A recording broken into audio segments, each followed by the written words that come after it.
Thank you so much. Thank you. I'll tell you what, it is great to be back in Long Beach. And to be introduced by your young, dynamic mayor, Mayor Garcia. Thank you so much. I also want to thank Lieutenant Governor Gavin Newsom for being here, State Senator Ricardo Lara, State Senator Kevin DeLeon, and I want to thank the entire Long Beach City College team led by President Oakley. I want to thank Busy Phillips, Alice Goff, Eric Bauman, and Samantha Ronson. Thank you all for being with me. I got to tell you, according to the news, we are on the brink of a historic, unprecedented moment. But we still have work to do, don't we? We have 6 elections tomorrow, and we're going to fight hard for every single vote, especially right here in California.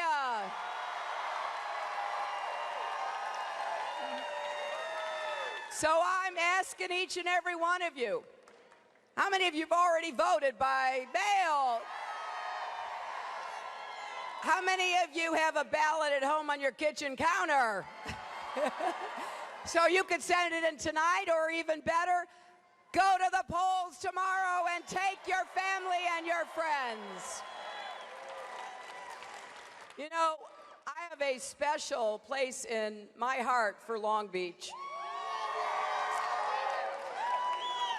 Some of you remember that when my husband was president, he worked closely with your then mayor, Mayor O'Neill, and your leadership in Long Beach. He was a good partner for Long Beach as you began really moving into the future, revitalizing Long Beach. We are proud of what Long Beach has become, and I want to be a good partner for this city. I am so excited by all the progress that you've made here, and I know that we can do even better. I'm a progressive who likes to get things done. So here's what I want to get done: more good jobs with rising incomes, more jobs in infrastructure, our roads, our bridges, our tunnels, our ports, our airports, our water systems. I want us to bring manufacturing back, and if we make it here in America, we will put people back to work, and we should, because we often invent it, so why have it made somewhere else? We can use that great port here to be exporting as well as importing. And we're going to fight climate change. I have a plan to install 500 million more solar panels by the end of my first term, and enough clean, renewable energy to power every home by the end of my second term.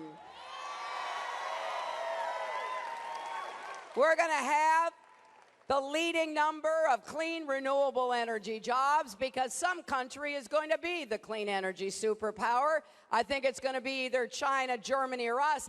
I want it to be us, don't you? In addition to growing the economy, we're going to make it fairer. We're going to raise the national minimum wage like you've done here in California.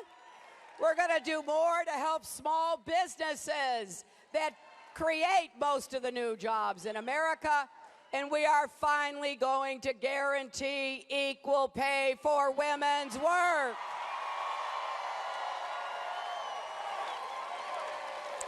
And I got to tell you, this is not a woman's issue. If you have a mother, a wife, a daughter, or a sister who's working, it's your issue too.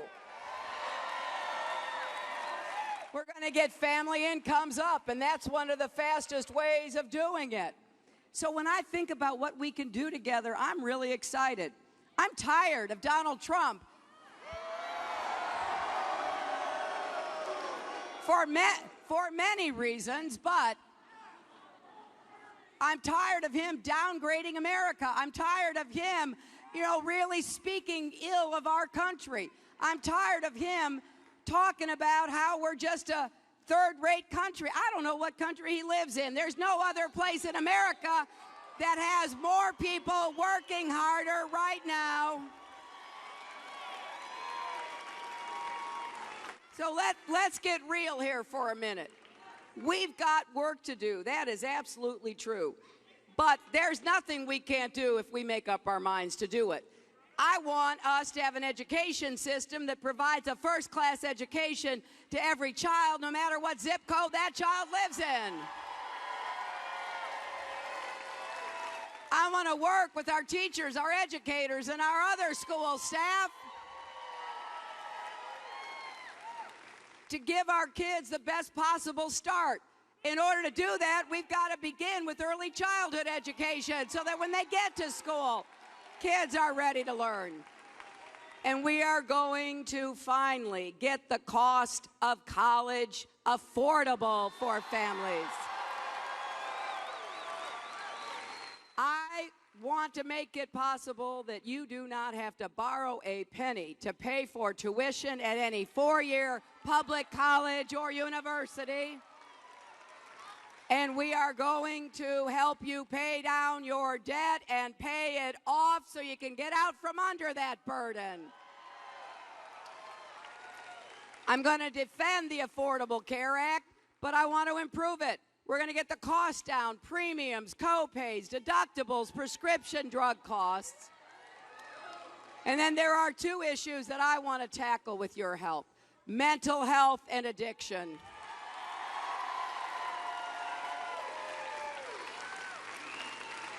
I've met too many people traveling the country over this past year who have told me the stories of their mental health challenges or of someone in their family or a loved one.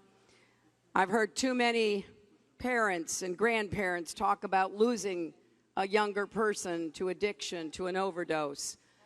We've got to confront this and deal with it. More services, more resources for treatment, for recovery. People do not belong in jail if they have a mental health or substance abuse problem.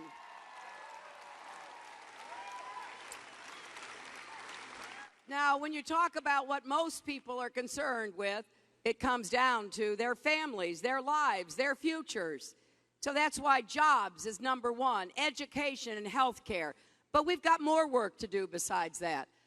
I'm going to introduce, in my very first days as president, comprehensive immigration reform with a path to citizenship. I'm going to build on the good work President Obama has done, for which he doesn't get enough credit, by the way, for all that he's done on the economy and health care. But in particular, I'm going to build on the work he started with criminal justice reform and ending over-incarceration. We're going to provide more diversion programs, more second chance programs. I'm also going to do everything I can to defend a woman's right to make her own health care decisions.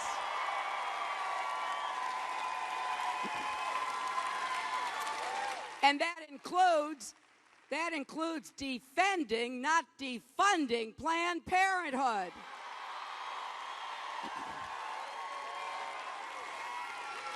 And I will defend marriage equality and work against discrimination. We are going to defend voters' rights, and I will appoint Supreme Court justices who will overturn Citizens United. I'm going to defend workers' rights and the right to organize and bargain collectively. And I am going to take on the gun lobby for common sense gun safety reforms.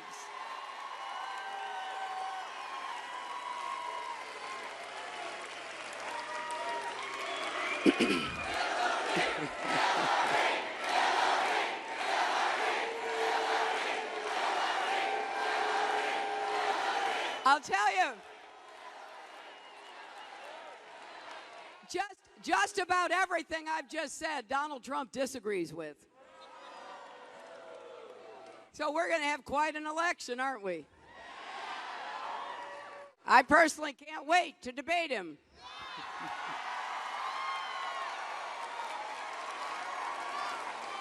But you know, when you vote tomorrow, you're not just voting for the next president, you're voting for the next commander-in-chief. And I gave a speech in San Diego a few days ago that outlined all the reasons why I believe he is not qualified to be president, and he is temperamentally unfit to be commander-in-chief. I have to confess, when I was preparing that speech and going through it, even I would say, he really said that? But in fact, he did. He's attacked our closest allies. He has praised dictators. He has said we ought to pull out of NATO, our premier defense alliance. He has casually suggested he doesn't care if other countries, including Saudi Arabia, get nuclear weapons. He's advocated a return to torture. He said that he would order our military to kill the families of suspected terrorists, which is an international war crime. Now, I know that foreign policy is not always a big issue in the presidential election, but here's what I want you to know and understand. That's, just ignore that. What I want you to know and understand is this.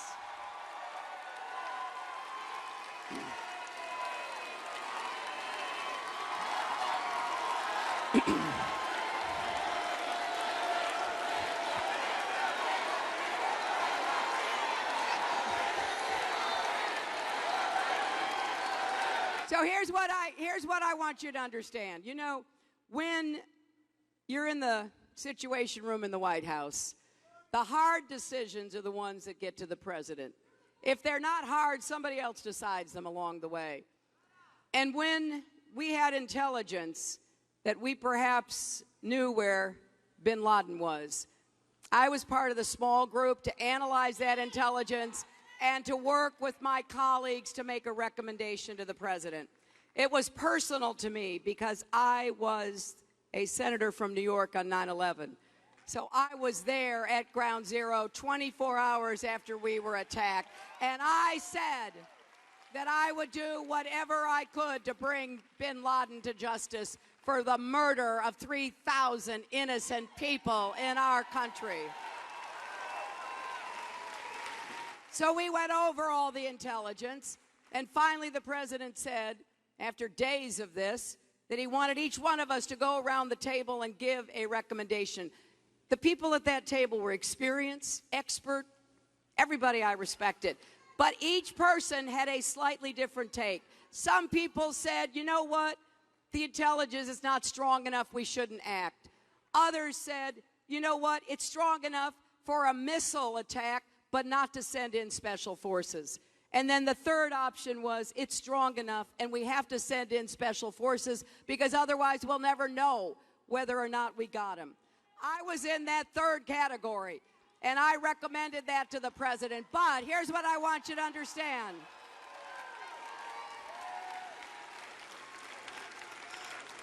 The president makes the decision. So when he said he was going to retire, take all of his notes with him to go off and deliberate, it was his decision. He came back the next day and said he was going to order the SEAL team. It was as crisp and courageous a decision as I've seen because it was a risky one. So when the day came and we were all crowded into that little Situation Room watching what we could see on the monitors, something happened. Those of you who saw the movie, maybe you read about it. One of the helicopters clipped its tail going into the courtyard of the compound. That meant it was disabled. So here's what the SEAL team did. After they fought their way in, after they killed the bodyguards, after they killed bin Laden's adult son and then confronted bin Laden and killed him, they knew they were going to have to blow up that helicopter because we could not afford to leave it with all of the advanced technology there.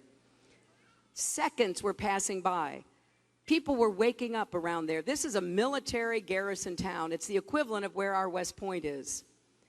So every second counted. But you know what those SEALs did?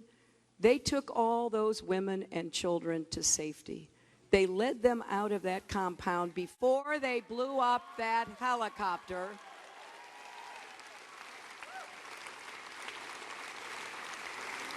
That's what Donald Trump doesn't understand. That is honor. That is a representation of the values of the American military, the American people, and our country.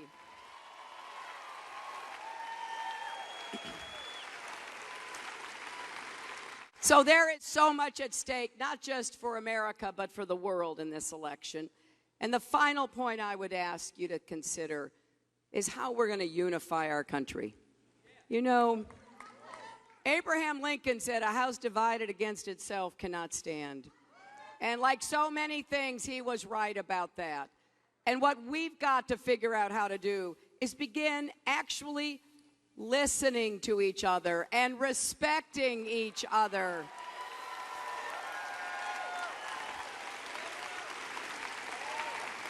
Unlike Donald Trump, I don't think I have all the answers. If you want to vote for somebody who you think has all the answers, well, you've got Donald. He said when asked who his advisors were on foreign policy, he said, well, I listen to myself because I have a very good brain.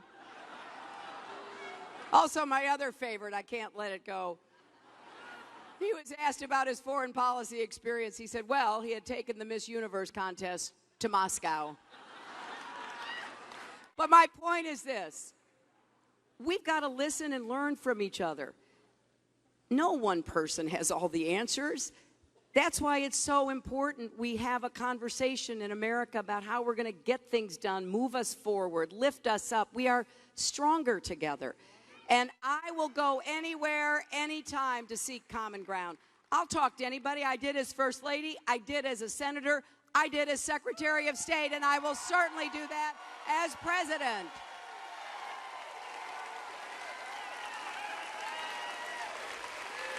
But I can't do any of this without your help. I need you to turn out tomorrow. Get everybody you can to go vote tomorrow. Make a very clear statement. We are repudiating Donald Trump. We are getting ready for the fall election. We're going to defeat him. If you will vote for me, I will work for you. I will fight for you. And together we will create the future America deserves. God bless.